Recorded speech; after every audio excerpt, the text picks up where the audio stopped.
मुंदांखा बलिउडनि फावखुंगुर सलमान खाननि न'आव गिख्रंथाव गुलि गावनायनि जाथाय। सलमान खाननि थाग्रा न'आव सानै दुथाङा गुलि गावनाय जाथाया सोराङाव फैदों।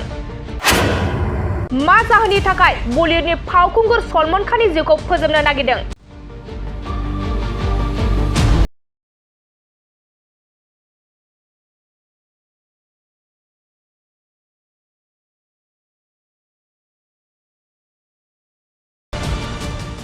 थारैनो बियो लाख लाख सुबुंफोरनि गोसोआव मोनसे गिदिर सोंथि सोमजिदों।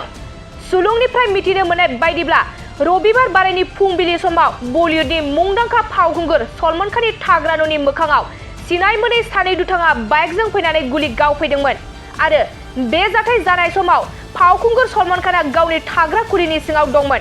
खाफाल मोजांदि बिथाङा बे गुलि गावनाय जाथायनिफ्राय रैखा मोननो हादों।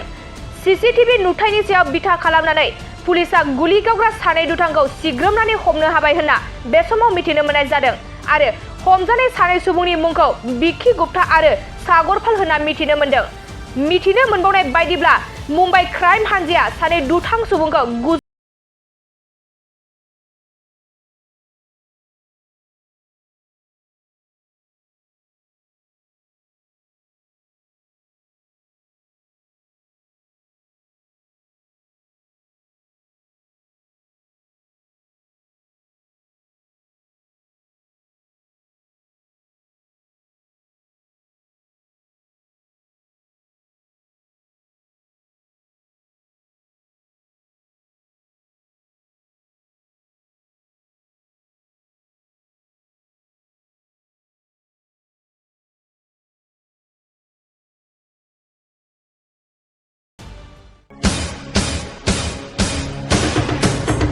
नोंथांमोना गावबा गावनि गथ'खौ सासे राफोद गेलेगिरि खालामनो गोसो दं नामा?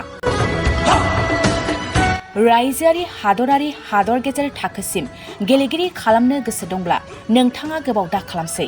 सासे राफोद रोंखा-राखा गेलेगिरि खालामनो थाखाय नोंथाङा जानजि खाफ्रादो आरो मुं थिसनहैदो।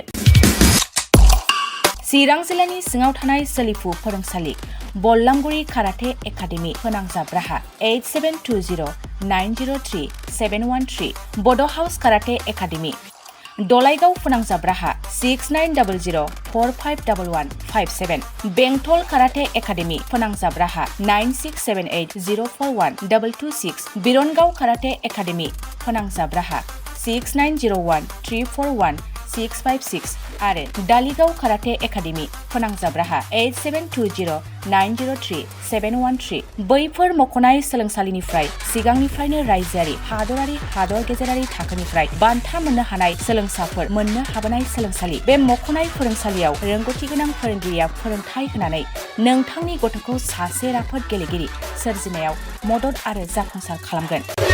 अब्ला मानोथो गोबाव खालामनो, थाबैनो मुं थिसनहैदो।